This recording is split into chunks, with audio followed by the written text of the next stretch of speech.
গরম বাতাসের আযাব আসে। এই গরম বাতাসের আযাবটা এখনো আসে নাই। আমি শেষ জামানার হাদিসগুলো টুকটাক গবেষণা করে মনে হচ্ছে অচিরে গরম বাতাসের একটা আযাব আসবে বিশ্বের দিকে, এবং নাসাও এটা নিয়ে গবেষণা করছে অলরেডি। সূর্যের মধ্যে অনেক রকম বিক্রিয়া হচ্ছে, তেজস্ক্রিয় বিক্রিয়া হচ্ছে ইত্যাদি, হিলিয়াম গ্যাসের অনেক বিস্ফোরণ হচ্ছে। এগুলোর ওয়েভ বা ফ্লোটা আস্তে আস্তে পৃথিবীর দিকে ধেয়ে আসবে। নবীজি বলেছেন ফালিয়ারতাকিবু ইনদা যালিকা রিহান হামরা। এই রিহান হামরা কথাটা এই হাদিসের মধ্যে আছে। তিরমিজির 2211 নম্বর হাদিস এটা আছে। গরম বাতাস ধেয়ে আসবে পৃথিবীর দিকে, গরম বাতাসের আযাব। গরম বাতাসের আযাব আসবে, ওয়াজালজালা এবং ভূমিকম্প। অন্য হাদিসে আসছে সানাওয়াতু জালাজিল, ভূমিকম্পের বছরগুলো। আর আসছে মুতানুন শাদীদ, বড় মহামারী। আর খসফুন মানে এই যে জমিন ধসে যাওয়া, মাসখান মানে চেহারা আকৃতি বিকৃত হয়ে যাবে। আর কযফান একটা আছে, কযফান মানে পাথরের বৃষ্টি বর্ষিত হবে। এই আযাবগুলো কখন আসে? এই পাপগুলোতে মানুষ যখন লিপ্ত হয়। আর আমাকে বলেন দেখি, এই পাপগুলোতে আমরা কম বেশি লিপ্ত আছে কি নাই? আর বড় বড় বস্তুবাদী শহরগুলোতে এই পাপগুলো বেশি না? এখানে মানুষ ওই হাদিসের উপর আমল করছে। এখন কোন হাদিস? নবী সাল্লাল্লাহু আলাইহি ওয়াসাল্লামের ইন্তেকালের ৮০ থেকে ৮৫ দিন আগে একটা হাদিস তিনি বলে গেছে, একদম শেষের দিকে, জীবনের শেষের দিকে। ওই হাদিসটাকে বলে হাদিসে জিবরিল। কি বলে? নবীজিকে জিবরাইল আলাইহিস সালাম মানুষের রূপ ধরে এসে জিজ্ঞাসা করেছিলেন যে কিয়ামত কবে হবে। নবীজিকে জিবরাইল আলাইহিস সালাম মানুষের রূপ ধরে সবার সামনে জনসমক্ষে এসে জিজ্ঞাসা করেছেন কিয়ামত কবে হবে। নবীজি বলছেন মাত্র দুটো আলামত বলেছেন। কয়টা ভাই? দুইটা। একটা হচ্ছে আনতালিদাল আমাতু রাব্বাতুহা, দেখবে যখন দাসী মনিবকে জন্ম দিচ্ছে। দাসী মনিবকে জন্ম দিচ্ছে মানে কি? সমাজের ন্যায় অন্যায়, হক বাতিল, হালাল হারাম, এই যে মানদণ্ড সব উল্টে যাবে। হালাল হবে হারাম, হারাম হবে হালাল, ন্যায় হবে অন্যায়, অন্যায় হবে ন্যায়, হক হবে বাতিল, বাতিল হবে হক, জায়েজ নাজায়েজ, নাজায়েজ জায়েজ। হ্যাঁ, মানুষ এই মানদণ্ড চেঞ্জ করে না এখন। বুঝতে পারছেন না মনে হয়?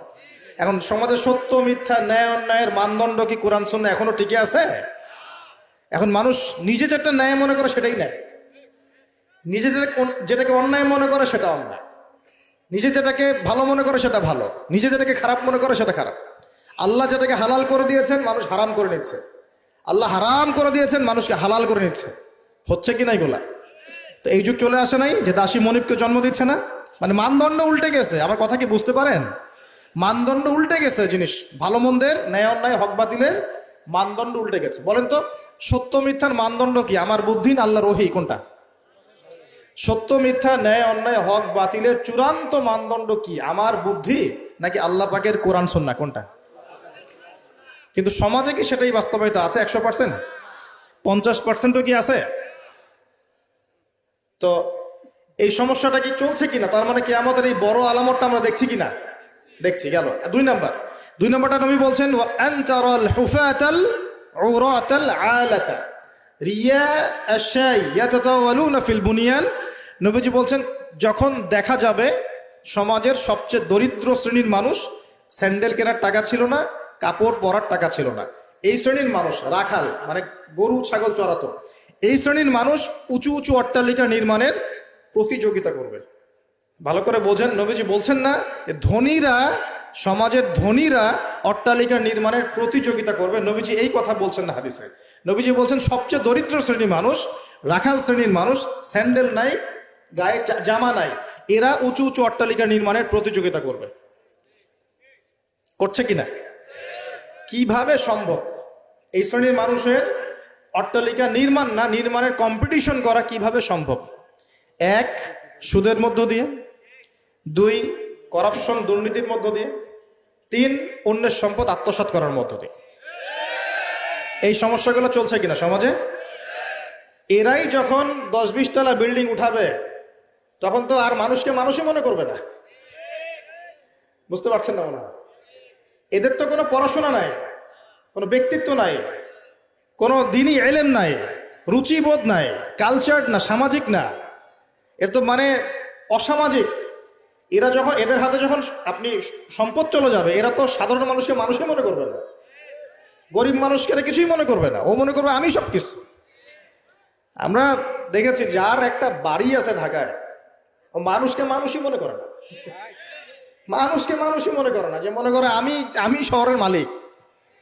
হ্যাঁ, কি একটা অবস্থা মানুষের মধ্যে, যে কি অহংকার, কি আত্ম অহংকার, এই দালান কোঠার যে অহংকার, এই সমস্যাগুলো হলে আল্লাহ ভূমিকম্পতে ধসায় দিবেন না? দেখেন নাই কয়দিন আগে কি হলো?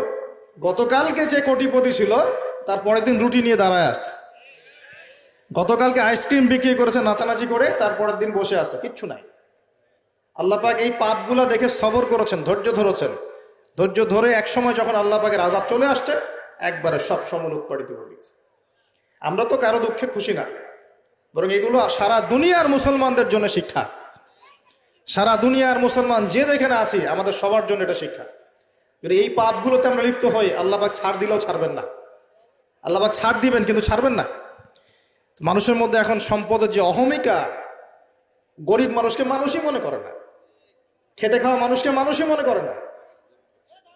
রিক্সাওয়ালা, যারা নিম্নবিত্ত, নিম্ন মধ্যবিত্ত, চা বিক্রি করে, পানের দোকান করে, হালাল খায়, কৃষক, এই মানুষগুলোকে এখন বড় লোকরা মানুষই মনে করে না। আর জাকাত তো দেয়ই না, জাকাত তো তার উপরে ছিল ফরজ, ওই জাকাত তো দেয়ই না যে এই খাবার তার কাছে পৌঁছাবে। উল্টা কিভাবে তাদের সম্পদ লুটে পুটে খাওয়া দেয় সেই বুদ্ধি। আবার নিলেও দিলেও যে কত শর্ত, বাপরে বাপ। তো কিছুটা মনের কষ্ট থেকে বললাম কথাগুলো আর কি, যে আসলে আপনি যখন কোরআন এবং সুন্নাহর জ্ঞানী হবেন না, তখন অন্যকে সম্মান দিতে পারবেন না। আমরা বড় বড় স্লোগান দিই যে অমুক অমুকের সেবক, অমুক অমুকের সেবক। আসলে সেবা সত্যিকার অর্থে করছি? আল্লাহ পাক তার রাসূলের মাধ্যমে জানিয়েছেন, এই হাদিসটা একটু শোনেন তারপর সামনে যাই। আল্লাহ পাক তার রাসূলের মাধ্যমে আমাদেরকে জানিয়েছেন, শোনো, আলা কুল্লুকুম রাইন, তোমাদের প্রত্যেকে হচ্ছে দায়িত্বশীল। তোমাদের প্রত্যেকেই দায়িত্বশীল। কেউ পরিবারের দায়িত্বশীল, কেউ ব্যবসা প্রতিষ্ঠানের দায়িত্বশীল, কেউ তোমার চাকরির প্রতিষ্ঠানের দায়িত্বশীল, কেউ সামাজিক দায়িত্বে আছো, কেউ প্রশাসনে, কেউ পররাষ্ট্র ইত্যাদি। তোমাদের প্রত্যেকেই দায়িত্বশীল। কুল্লুকুম রাইন ওয়া কুল্লুকুম মাসউলুন আন রাইয়াতিহি, এবং তোমাদের প্রত্যেককে যার যার দায়িত্ব সম্পর্কে আল্লাহ কিয়ামতের মাঠে জিজ্ঞাসা করবে। আমরা কি উত্তর দেওয়ার জন্য প্রস্তুত আছি ভাই? সবার আগে আমি দেখি, আমি আমার উপর দায়িত্বশীল না?